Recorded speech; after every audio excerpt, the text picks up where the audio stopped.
First of all, thank you to Rav Avi for arranging. Thank you to the Chaver for coming. I always appreciate this opportunity a lot that we get to, on Thursday nights, come together and talk about, get ready for the Shabbos. We talk about Inyana D'Yoma, the Yom Tovim, the Tkufas Hashana that we're in. I always appreciate it a lot.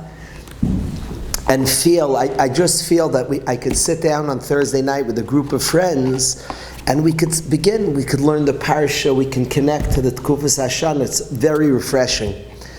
I want to say from the heart something to everybody here that I want to try with you to connect to Elul.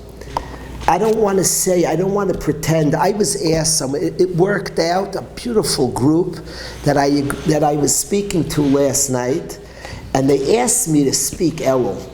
So I'm supposed to come in and thunder words of Elul and be like an Elul and be red in the face and shraying Elul. And I come in, my sons were at the Met game, my mamish was listening till the shir to make sure the Mets, I dropped off two of my sons at the Met game, hoping Yisrael Meir's first ball game he went to, first he should be safe, and second of all the Mets should win, he should get a good win. And they won. and then I'm coming and I'm supposed to thunder. I almost thundered that it was 2-1 Mets. Like I was supposed to thunder Elul. And in a very honest way, Elul is a precious gift from Hashem. And I'm trying, I don't want to pretend. I don't want to be a pretend person. I want to connect to Elul. I want to connect to a precious month called Elul. It's a month when you study, you see there's a lot to this month called Elul. I'm working on my own connection to Elul, on developing some connection, a serious and sincere connection. Hashem handed us a gift, we're shaykh to it. I think a lot of us is confusing because the level of sophistication of what Elul is by many of us is very limited. Not knocking yeshivas, Elul to most guys like an intense man. I promise Elul's more than that. Now, the fact that it's intense in this man, that's probably connects to Elul, I'm sure it does, and anytime you learn Torah intensely, but let's say you're not in yeshivas, then Elul doesn't. Elul penetrates the heart of every yid and says something. To most of us associated with an intense man, but let's say I'm not in the middle of intense man. Elul is a gift. Elul means something, and it says something. It's a calling. And I want to get in touch with what Elul is. I don't want to be a pretend. I am not capable. There are people that can walk in because I saw Reb Dan Segel give an Elul shmuz. He was shaking like a leaf. He has Elul. Now, Elul talks to me and talks to you. We're capable of connecting to Elul. Don't go into anything with a defeatist mentality. Let's do it, Chevra. A guy sat in my house last Shabbos, a good yeshiva guy. It was the cutest thing. I was reading up from the Rebbe on Elul. I had a sefer from the Rebbe on Elul, and I was reading up on Elul. And he says, Rebbe, what's the sugya of Elul? And again, I'm supposed to thunder, like I'm there from the place of the yid who's like attached to Elul. Rebbe, give me this. You came to the wrong address, son. Together, you want to join. I'm learning Aleph Beis. What's the sugya? Let's get into it. Let's go. So I want to attach to Elul much like you want to attach to Elul. I want to say Moshe Rabbeinu was called Elul up to Hashem. He was called Allah Alai Hahara, come up the mountain, come to me. Hashem beckoned to Moshe, come up the Har. It was a time of tshuva Elul. It was a time of tremendous tshuva. We all know the memra of the Balatanya Melech Besada, and there's a lot to be said about that memra, that the Melech's Besada, he's very accessible, Hashem, during Elul. I want to come to Elul tonight from one specific nekuda that I relate to a lot. I'm very into planning things before. We're about to start a school year. I have things I call them point of emphasis. Things I want to focus on this year. And I'm very into pre-game planning. If I'm asked to speak somewhere, I think a lot, what do I want to say there? What do I want to do? What's the right thing? What needs to be done? I'm into pre-game planning. It frustrates me when people don't plan. You make a simcha, I like planning. You're making a bar mitzvah. What do I want to happen? You watch people, didn't plan. It's like the guy never thought he was... There's a night. What do you want to happen? You're making a chasna. What do you want to happen that night? We made Achnasa Sefer Torah this summer. The Masefta got a Sefer Torah. What's the plan for this event? What do you want to happen? I'm very into pre-game planning. Think it through. Come with a plan. That talks to me a lot. All of us are about to be gifted with a year. Rosh Hashanah, we're going to get a new year. Precious. A year is precious. So I like the pre-game planning, and one aspect of Elul is we're about to get a gift of a year, and we have the opportunity to say, what do I want to do with my year? Who do I want to be? What's the direction? What's the focus of my year? That's an opportunity to think about during Elul. I don't say that's the whole aspect of Elul. I don't say there aren't other aspects of Elul. But I happen to appreciate this aspect a lot, that I get to decide I'm about to get a year. Who do I want to be? What do I want to do with my year this year? Does this ever frustrate you? I have seen people in chinuch and parents tell me, I wish I could be this.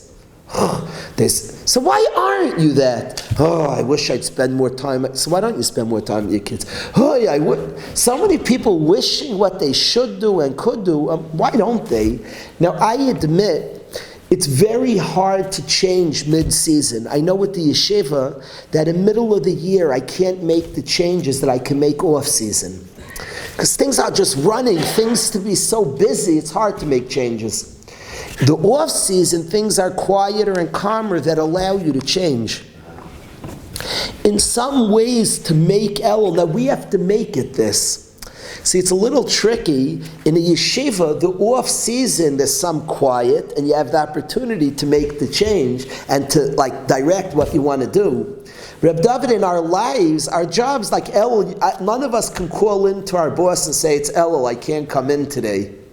Really, Elul, everybody should get off the whole Elul so we could direct our year. And Elul should be officially off. We don't, but we can create. We have no, the opportunity of Elul is to say, I'm going to ask for a year. I'm going to be gifted a year. Hashem's certainly going to give us all a beautiful, wonderful year. So let's plan what we're going to do with the year. It's funny that people come to Rosh Hashanah begging for a year. I want to come to Rosh Hashanah with plans for the year. You could beg for a year, did you have plans for your year? Now, I don't get the off time. I can't say it's the off. My year is sort of running now too.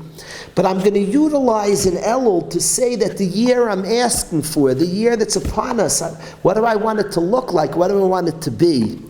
I certainly don't want to be that guy who for years, like that deep sigh. Why not be what I want to be? Why not do what I want to do? Why not become what I want to become? And a big aspect of Elul that resonates by me is but in a real way to think about it, in a real way, not in a real serious way to start asking myself, what do I want this year to look like? What do I want to be? I suspect, people during Elul, it's interesting. I looked at the Kabbalah, the Pincus of the Altar of Kelm, and his Kabbalah is very interesting. Besides specific Kabbalahs, I relate to this a lot because with the yeshiva I do this. I have very specific changes I make, and then I have things that are just points, general points, that I like points of emphasis, I call them. They're not specific, and I was very encouraged. The Altar of Kelm in his own life had very specific Kabbalahs, things he wanted to do this year, and then he had very general things. He had general, I want to be a kinder guy, I want to be a better husband this year, I want to be a better father, a better boss, better neighbor, whatever he wanted to be. He had ideas what he wanted to be, general, very general. And I think Elul affords the time that a year is going to be upon us, And again, it's not natural. We're working, moving, we're a lot in our life. We just moved into a new house, so we have a lot going on. But if we could somehow say to ourselves in Elul that a year we're about to be gifted, a precious year, how do I want the year to look? That to me is very, very precious and meaningful, and a meaningful activity, but to really do. Not to say I'm going to do, but to do it. And to think through things and ideas that I want my year to look like. That's something that resonates a lot by me. I want to share something that I shared this past Shabbos. I don't usually do this. I don't repeat. We learn together Shabbos here and during the week. I want to say something I spoke Shabbos because it's hitting me a lot. I'll explain why. All around Klal Yisrael, people are going back to school. I just met the Rebbeim. I came a little late here. I was meeting the Rebbeim in Yeshiva by us. And our own youngsters are going back to school. And vulnerable little guys and little girls are walking into class. And a teacher has very big impact. The Rebbe, Moros, powerful impact. Powerful impact. And the little smusher is going to walk into class, the little girl, the little boy. Very powerful impact. Now each one, it's funny, my kid came home after school. You have to picture the first 5 years of his life. His mother says he's the best looking kid in the world. He's the fastest. He's the cutest, sweetest, nicest kid in the world. He came home from school and you discover that there are other kids. He says to my wife, every mother says that about her kid. He met another kid whose mother said also he's the sweetest, fastest, cute, and another, and another, and another. And each mother really believes it, and each mother, of course, is right. And then comes all the kids. You have a Shlishi HaMachriya by name, is the Rebbe and the teacher. So who is the fastest, cutest? My mother, your mother, all our mothers say it, and then the teacher decides who it's true on. There's tremendous vulnerability of our youth to somebody. Somebody has a lot of power on a kid's life. A lot. Significant power on a kid. They're young, impressionable, open-minded. Somebody's going to talk to them and teach them about life and about themselves. Very, very powerful. And it's on my mind a lot. This is throughout Klal Yisrael. A lot of kids in very powerful state. There's a powerful man and woman sitting behind the desk who's very powerful to a kid. I have a picture. I had a pre-1A Rebbe at Tzaddik of the Yid. He used to, if the whole class was there, he would jump over his chair. Now, he would only do it if anybody missed. He wouldn't jump over the chair. Do you know how tall that chair was? Do you know it was like 8 feet tall? I'm telling you, I remember it. It's about 8, maybe 10 feet. It was very tall. It was much taller. The chair it came up, he used to jump over. I'm talking about from one, he was 80 years old. It's about 80, he used to jump over the chair. It's 8, 9 feet tall. Now if you laugh at me, you're wrong, I'm right. Because I was there, you weren't. It's about 9 feet, it was much taller than the chair. The guy jumped, I never met a basketball player who jumped so high. He didn't make millions because he didn't want to play basketball, he wanted to teach me. But he used to jump over, and that was one of my perception. I still perceive it that way. When I close my eyes, I see that was a tall chair. It had arms. He would go over. They don't even make such chairs. They make 9-foot chairs. Even the brisk chair wasn't it? Those chairs they used to Kisha was not nearly as big. It was humongous. The man jumped over. Now you may laugh, but this is true. They just don't make rebbeim like that anymore. Now this is my perception, and the perception of a child is reality. Is true, because for that age, that was the truth. That was the truth. Because my Rebbe was a Superman, and he jumped up only if you weren't there, you missed that spectacle. You caused the whole class to miss it, by the way. You wanted to be there. You didn't come. He wasn't jumping. First you learned somebody's not here. He needed koyach to do such a feat. You need strength. Did your Rebbe have a stick 10 feet tall? What? Your Rebbe had a stick 10 feet tall? Not that pre-1A Rebbe. The second grade did. Oh boy. We'll talk about that a different time. But the guy's chair was wildly big, and he jumped over. He flew. It was wild. I could still visualize, he was flying, there was nothing normal about it. Through the excitement, the whole class was there, Hashem would give him soup. I could picture him, he's like super, he didn't have a cape on, but he would jump. I'm trying to remember if he took off his jacket or he left it on. Anything that would weigh him down, I don't know how it works when you're flying like that. It goes through the air, mamish, Superman, over the chair, the whole class was there. And I want to say that it's very powerful on a youngster's mind. The Rebbe is very powerful, and a Mora is powerful. And I want to say as follows, in thinking about this, at this season when the youth of Klal Yisrael are coming back to school, I want to say the following thing. I want to say that we read in Parshas Re'eh last week about an Eved Ivri.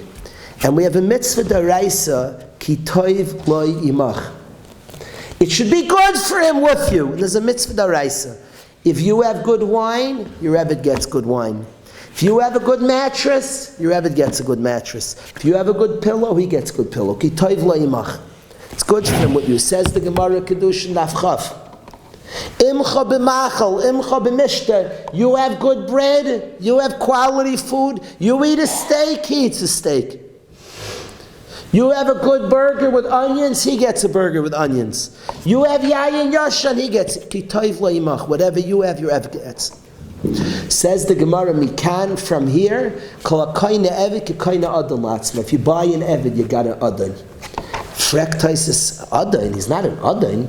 It's an equal. It's not your adon, he's not an equal. What do you mean he's your adon? What do you mean he's your boss? He's an equal. Says Taisis the Yerushalmi, if you only have one mattress, what do you do now? If you take it, not him, says Feltzach ki toiv lo imach. You can't have it, not him. You mevatel d'oraisa of ki toiv lo imach. Elamai, nobody gets it. That's time like. That's time behavior. Years ago, my son was playing with his friend, and they got into a little tussle. They were fighting over a toy. So the kid, my wife's friend, the mama was there. She said, "Let's put it away." He said, "Oh no, you don't do that. Chas v'sholom." That was like her eight, so let's put it away. That's midas time. You never tell kids, if she punished them, you're fighting, neither of you gets it. I'm fine, I like tough. But if that's the eitzah, that's midas time, Abby. It's horrible to teach a kid. Say, listen, you're not going to get it, but don't feel so bad, neither is he. What does your kid gain that he's not getting it? So you tell each kid, you're fine, don't worry, you can't have it, but he can't either. You taught him midas time. He gets nothing that the other guy can't get it. He gets, give it to, you want to teach your kid, I can't, at least let him get it. Okay, so punishing is fine. Punish is fine, it's a big difference. Yeah, it's important. If you're punishing, if that's your solution, that's a horrible. The solution, if that's your solution, you're teaching me this time. You taught the kids, okay, listen, Yingle, let's put it away, let's put it away. This way we won't fight. You're telling the kid is, I know you won't get it, but that's what you're telling the kid. Is that good chinuch, Gabriel? I think you're teaching me that time. So right, Russ, is that right? Ravezi, is that good? Can I take, I can't do it, but I'll say, I don't. See, you want me to? Yeah, I don't care. Yeah, okay. Then you told me Hilchas tricking kids, but. Yeah, very good, good sushna. So he's worried somebody else gets me this time. If I can't have it, what does it hurt you? Somebody else me this time. So if you only have one good pillow yet, if you take it out your Eved, so then kitoiv lo imach, you broke. If nobody gets it, that's midas time. Bal karchach, you got to give it to him. So bal karchach, that's kikaina adam latzmai. The shaila is, why does the Torah want that? It boggles my mind. There's one pillow. I'll tell you a funny story. I have said this to guys for years. I have said to guys, if you come to a hotel and there are two mattresses, one good one and one junky one, if you give it to your wife because you're a tzaddik, you're not my type of guy. You azat tzadikol, azat moise nefesh. I don't have patience for you. You're a big tzaddik, okay, go to tzaddik's club. You're not my type of guy. You know who's my type of guy? Of course my wife's sleeping on the better mattress. No wife of mine is sleeping on junk. She's in my charge. She's sleeping on a good mattress. I've said this for years. Have a little pride. You take care of a wife. Somebody bets, your wife bets her life in you. Your wife bets her life in you, she's going to get rewarded. 100 new guys are coming to yeshiva Monday night. I promise you, I feel pressure. They bet on me, and they bet a drip on me. It's not like a spouse. If it doesn't work, chas v'shalom, they'll go to another yeshiva. They bet on me a little bit, but they still bet on me. They're trying here. I want to reward them. You bet on me. I have a pride. We're going to make it. We're going to do ad sheyadi magas. I'm going to try my hardest. That creates a pressure. Maish moved to the city, so we feel we stop liking, we want him to have it good. But that's normal that we have a pressure. He should be happy, he should be tzufrieden, and he bet on us. A wife is times 10,000. A wife is times millions. Nobody in your life bets on you like your wife. You have no pride. Somebody's totally on me is gonna. So I always tell the guys, I want you to give her the mattress because you have a pride.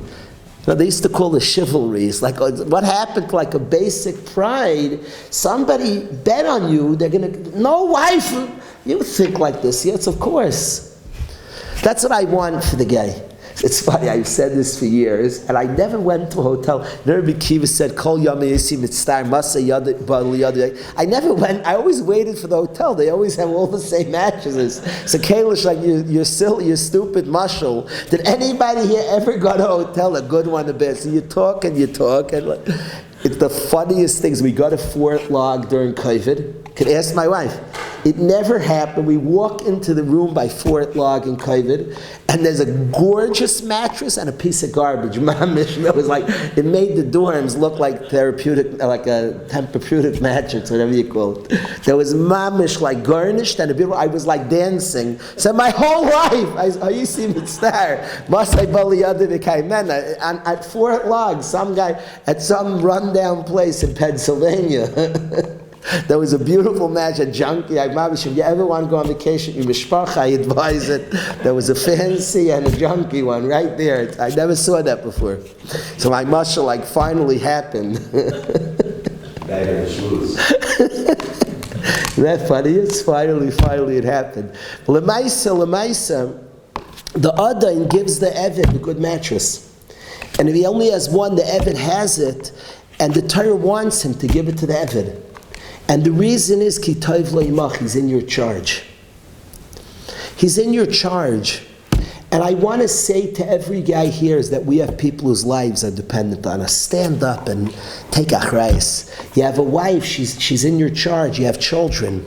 You have a job, you have a worker under you. In many different ways, we have people who are dependents on us. That charge of Tov Lo Yimach is on my mind a lot. We all have people that are in our care. They're in our care. I had a maisa this summer. A bacher did something. Any camp in the country would have gotten thrown out. And every part of me was justified. I could have thrown him out. But I didn't want to kill his life. A person's life was in my hands. If I threw him at any camp in the country, Al Pi Pashtas would have thrown him out. But I felt the life's in my hand. I'm not crushing it. I'm not doing that. I could rationalize. I would look right. Everybody would have said you were right. I wasn't crushing the life. I kept him. He's doing amazing. I didn't throw him out. Ki Tov Lo Yimach. Somebody is in your charge. Somebody's vulnerable to you. Be good to the person. Be good. Be extra patient. Ki Tov Lo Yimach. He's your Eved. He's in your hands. You have a say. You have a say in his life. Ki Tov Lo Yimach. Somebody's in your hands. It's going to be okay. It's going to be treated with patience, with understanding, with love, with respect. Ki Tov Lo Yimach. This lights a fire by me as a mission for the year. As something, Elul, I want to think about. There are people in our church. All of us. We have a spouse. We have children. Our children are in our hands. And I'm talking about better, not to say, Pat, we're good. Let's get a little better. A little more patience, a little more focus, a little more love, a little more time, a little more effort. Let's get better, more respect. Let's get better, ki toiv lo imach. Let's get better at that. The Torah demands, ki sik ne'evet ivri. You have an Eved Ivri, he's in your charge, ki toiv lo imach. It's going to be good for him by you. He's in your charge, he's going to have it good. If he's anybody in my charge, he's going to have it good. I think about this of all those little kids who have a Rebbe and a Moreh, and we beg and daven and pray and hope that they take seriously a life's in your hands. And I know it's difficult, and I know it could be overwhelming. Dig deep and find patience, find understanding. Here's what I want to say to everybody. If this is our Kabbalah for Elul, maybe to me I'm thinking about this Elul, ki toiv lo imach. I want, if there's anybody in my charge, ki toiv, it's going to be good for him in my charge. And as good as I can do, a little better, a little more. Ki toiv lo imach. So I want to say to us all, if you agree to me and you agree to this change, to this chizuk, to this, and we can always do better. Our wife bet on us, she's going to have it good. More patience, more love, more understanding, more respect, more, I'm going to be there with her more. Ki toiv lo imach. If you all agree with me on this, does anybody want to argue on this? If you're with me and you agree, if you argue, so then check out to the step 2. Don't listen to this. But if you agree to step 1, let's turn to Hashem and say, we're your charges. Anu amech, we're in your hands, Hashem. We know what it means that somebody's in somebody's hands. Be there for them. Be there for them. Focus. Give us, Hashem, we're in your hands. And we know what that means. We know what that means.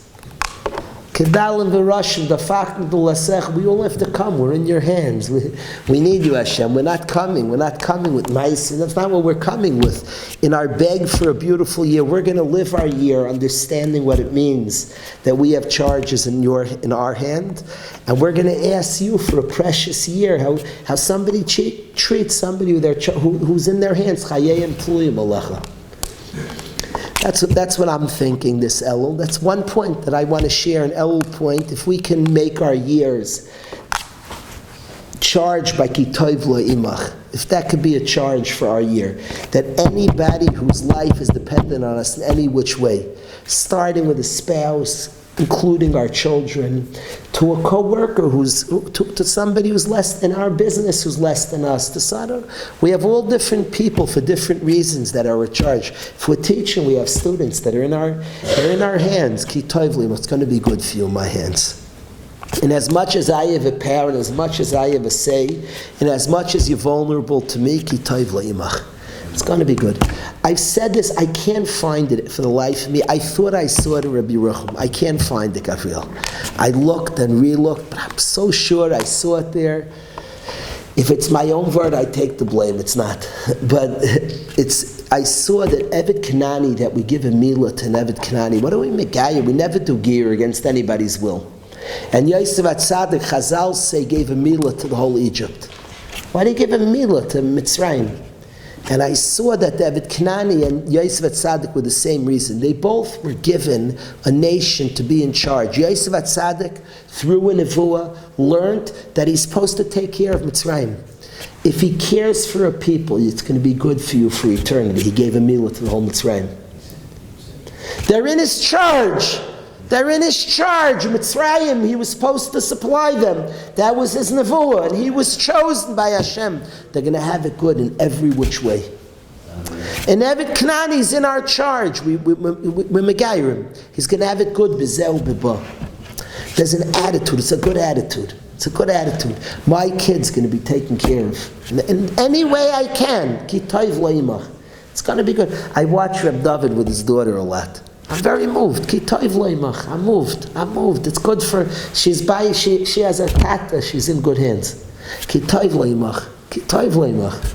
It's a charge. I think it's an Elul call. To me, in shooting the arrow of the year, in beginning my year, it's something I want to think about.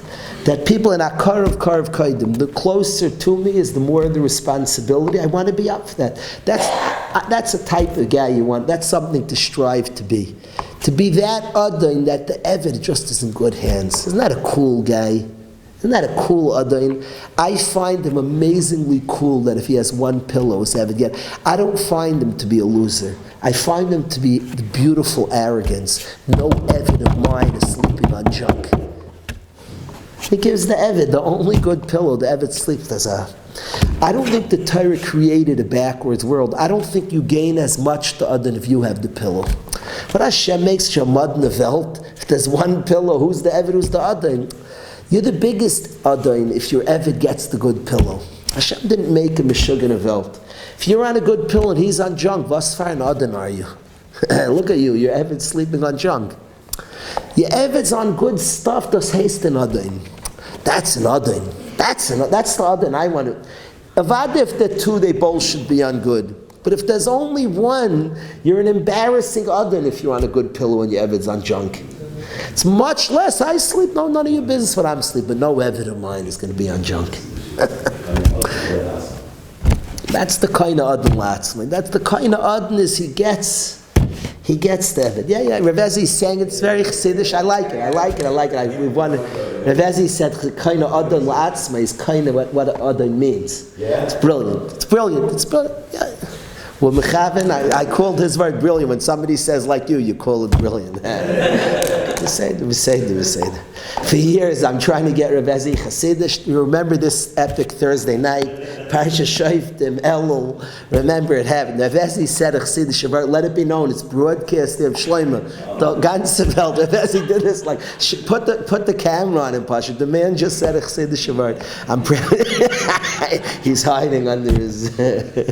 Kind of Adon Latzma, he says, is you kind of Adon Latzma. You kind of Adon Latzma. You kind of the title Adon. Rav likes it.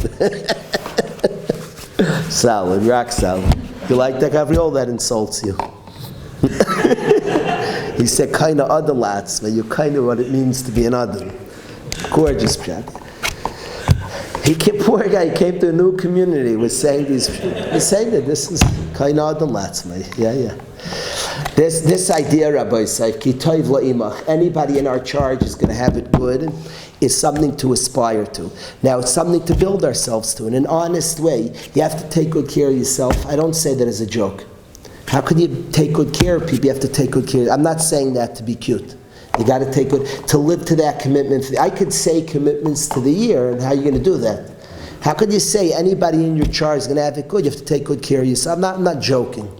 Person has to be a healthy mensch to say it's a big thing he's shooting for. That people in his charge are going to have it good. He's shooting for a lot. That anybody, so he has to take good care of himself, but there's what to think about that. I want it to be. I have people whose lives are in my hand, they're going to have it good. What a guy, what a person, what a human being. You have steak, your Eved gets a steak. What a wonderful person. Delightful type of human being. It's interesting, there are two types of shiurim. I've made this observation. I have seen people rich, but they don't leak money. Nobody around them is rich. I have seen people rich and they make people rich. I don't know, somebody who's better with economics, the people around them become rich also. It's a type of guy, they're rich and they make people rich. It's a certain type of guy, he's rich and that's ki toiv la'imach. He's with me, I'm rich, he's going to be, I'm drink, there's a tifkaitet. They're rich people, the people around them become rich also. My rayets, you've seen this? I've noticed this. Then I've noticed rich people, he's rich, nobody around them becomes rich. A different type, different kind of rich guy. Ki toiv la'imach is that when you're rich, everybody around you is rich too. So we should be rich. All of us should have yayin yashan with the geschmack and mattress. All's good. But the one next to us also has yayin yashan. He also has yayin yashan. In our yayin yashan, he gets yayin yashan too. In every area, yeah. Ki toiv la'imach. Somebody's with us. It goes to everybody. Ki toiv la'imach. He's with you. In your richness, it's true in every area. In your richness, he gets rich too. It's what to aspire to. It's an Elul thought. This Nikud of Elul resonates by me a lot, that we have a chance to think about the type of people we want to be. Does anybody not find that guy remarkably cool? Ki toiv la'imach. The rich guy who already works for him becomes rich also. Let's be that guy. Let's strive to be that person. Elul gives us a chance if we want to use this chance. Elul gives a chance that we're about to be gifted a year. Let's think how we want the year to look. And let's start like moving towards things that we want it to look like. In Rabbi Yisrael's Beis Medrash and Elul, they worked on Ben Adam L'Chaverei anyway. They worked hard on Ben Adam L'Chaverei, Rabbi Yisrael's Beis Medrash. What an area that people in our charge should be blessed. Solid area to work on. It should be Hashem's will. We should all be tremendous people to people in our charge. And then we turn to Hashem and say, we know what it means, that when somebody's in your charge, you're wonderful to them, be wonderful to us. Have a great night.